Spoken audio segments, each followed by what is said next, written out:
ரெட்ரோலோக்ஸ் நெஞ்சங்களுக்கு வணக்கம். நான் கார்த்திக்.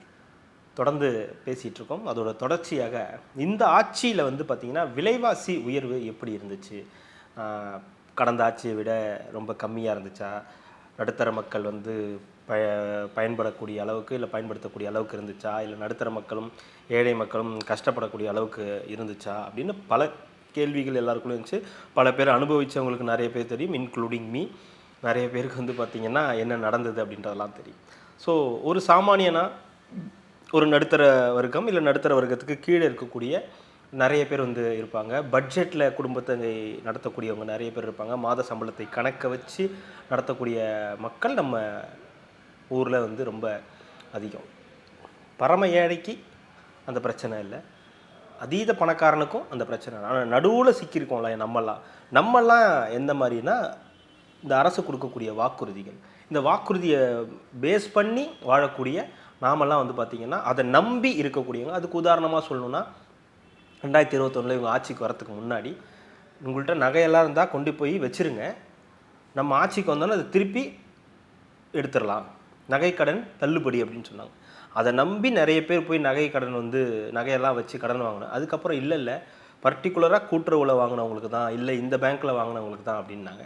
அதே மாதிரி தான் நீட்டுக்கும் வந்து சொன்னாங்க, நாங்கள் வந்தோடனே நீட்டை ஒழிப்போம், கையெழுத்தை போடுறோம் அப்படின்னு சொன்னாங்க. அதுக்கப்புறம் என்னெல்லாம் பண்ணாங்க, அப்புறம் அதுக்கு கையெழுத்தை வாங்கி எங்கே கொண்டு போய் போட்டாங்கன்ற வரைக்கும் நமக்கெல்லாம் வந்து தெரியும். ஸோ அப்படி இந்த மாதிரி விலைவாசி உயர்வை வந்து கட்டுப்படுத்துவோம், நாங்கள் வந்து அதை பண்ணுவோம், இப்படி பண்ணிடுவோம், இதை குறைப்போம் அதை குறைப்போம்னாங்க. ஆனால் உண்மையாகவே நடந்தது என்னென்னா, ஒரு எக்ஸாம்பிளுக்கு சொல்லணுன்னா, அவர் ஒரு சாமானியனா நான் பாதிக்கப்பட்ட விஷயத்த சொல்லணுன்னா, மின் கட்டணம் வந்து பார்த்திங்கன்னா, ஒரு அந்த டைமில் நான் சொல்கிறேன், நான் இந்த 2021 இருந்த டைமில் ஒரு 1200, 1300, ஒரு 1500 வரைக்கும் கட்டுவோம். ஒரு 800 யூனிட் இல்லைனா ஒரு 900 யூனிட், அந்த மாதிரி ஒரு 100 யூனிட் ஃப்ரீ இல்லையா.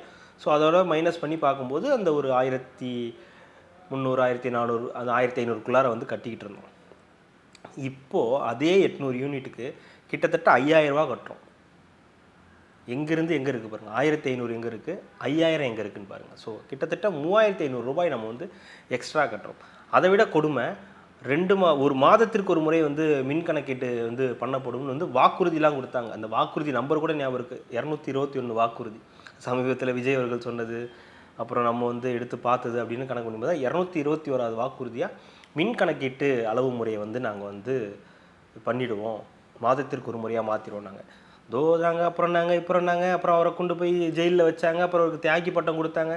ஏதோ ஒரு பட்டத்தை கொடுத்துட்டு போங்க, எங்களுக்கு அதை சரி செஞ்சு கொடுங்கன்னா கடைசி வரைக்கும் அது செய்யவே இல்லை.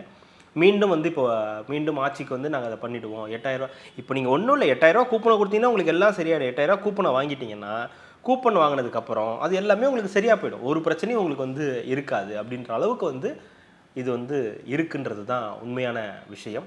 கிட்டத்தட்ட 1500 ரூபாலேருந்து 3500 ரூபா இப்போ நம்ம எக்ஸ்ட்ரா கட்டுறோம். ஒரு 800 யூனிட் வந்து இதுக்கு வந்து ஒரு 5000 ரூபாய் வந்து கட்டுறோம் அப்படின்னா, நம்மளுடைய நிலைமையை யோசிச்சு பாருங்கள், நடுத்தர மக்களுடைய நிலைமையை யோசிச்சு பாருங்கள், எப்படி வந்து வாழ முடியும். 5000 ரூபாய் ஒரு 30,000, 35,000 இல்லை ஒரு 25,000 சம்பளம் வாங்கக்கூடிய ஒரு குடும்பத்தில், சமாளிக்கக்கூடிய குடும்பத்தில் ஒரு 1000 ரூபா அந்த பெண்களுக்கு வரும்னு வச்சுக்கோங்களேன். அந்த நடுத்தர குடும்பத்தில் இருக்கிறவங்களுக்கு ஒரு 1000 ரூபா வரும்னு வச்சுக்கோங்க.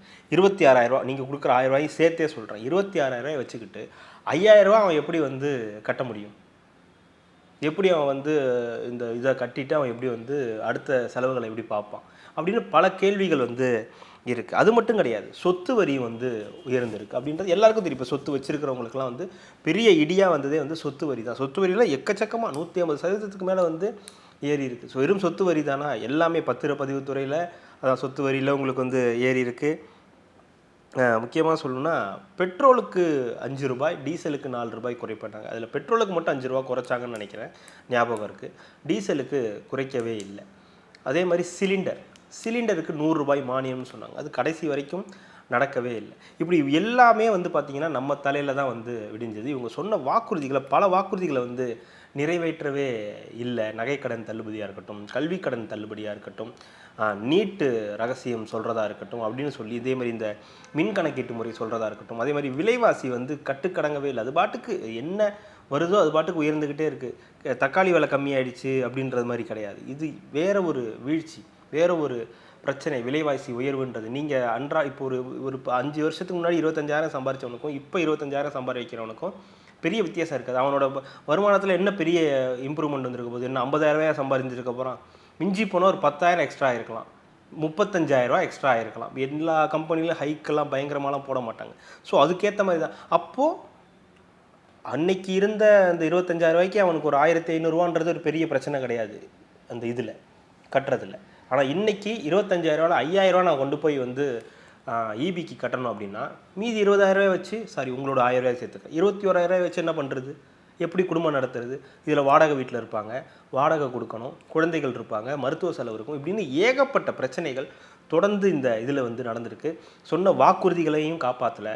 சொத்து வரி, வீட்டு வரி அப்படின்னு எல்லாத்தையும் வந்து ஏற்றியாச்சு. ஆனால் நம்ம சொல்லக்கூடிய விஷயம் 1,000 ரூபாய் கொடுத்துருக்கோம், பெண்களுக்கு 1,000 ரூபாய் கொடுத்துருக்கோம். உங்களோட ஒரு 1,000 ரூபாயை வச்சு எத்தனை வரியை கட்டுறது? சொத்து வரியை கட்டுறதா, பத்திரப்பதிவு வரியை கட்டுறதா, இல்லை நான் ஈவியை கட்டுறதா, இல்லை எதை தான் கட்டுறது? இதில் விளம்பரங்கள் வேறு போடுறீங்க. முதியோர்களுக்கு 1,000, அந்த வீட்டு பெண்களுக்கு 1,000 ரூபாய் கொடுத்துட்டாருன்னு சொல்லி பேரன்கள்லாம் வந்து பாட்டிக்கிட்ட வந்து ரொம்ப மரியாதையாக வந்து நடந்துக்கிறாங்களாம் அப்படின்னு.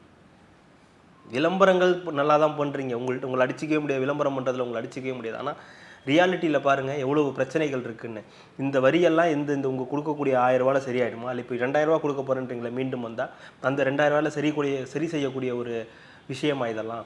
இது எல்லாத்தையும் வந்து யோசிக்க வேண்டிய இடத்துல இருக்குது. ஸோ கடந்த 5 ஆண்டுகளில் ஏகப்பட்ட விலைவாசி உயர்வு நடந்திருக்கு.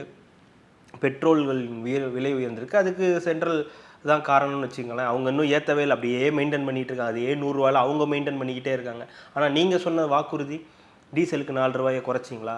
கேஸுக்கு 100 ரூபாயை வந்து மானியம் கொடுக்குறேன்னு சொன்னீங்களே, செஞ்சீங்களா? எதையுமே செய்யலை. ஆனால் இப்போ அடுத்த கட்ட நகர்ந்து சூப்பர் ஸ்டார் திட்டத்துக்கு போயிட்டீங்க. சூப்பர் ஸ்டார் வாக்குறுதிகள் 8,000 ரூபாய் கொடுக்குறோம், இன்னும் நிறையா சொல்லியிருக்காங்களா, 2,000 ரூபா கொடுக்குறோம், முதியோர்களுக்கு 2,500 ரூபா கொடுக்குறோம் அப்படின்னு சொல்லி நிறைய விஷயங்களை வந்து சொல்லியிருக்காங்க. ஏற்கனவே 505 வாக்குறுதிகள் கொடுத்து அதில் 404 வாக்குறுதிகளை நாங்கள் நிறைவேற்றிட்டோன்னு வந்து சொல்கிறீங்க.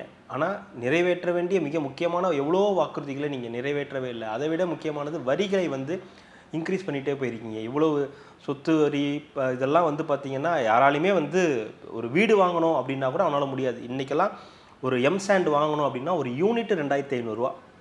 ஒருத்தன் வீடு கட்டணுன்ற கனவே போயிடும் அவனுக்கு.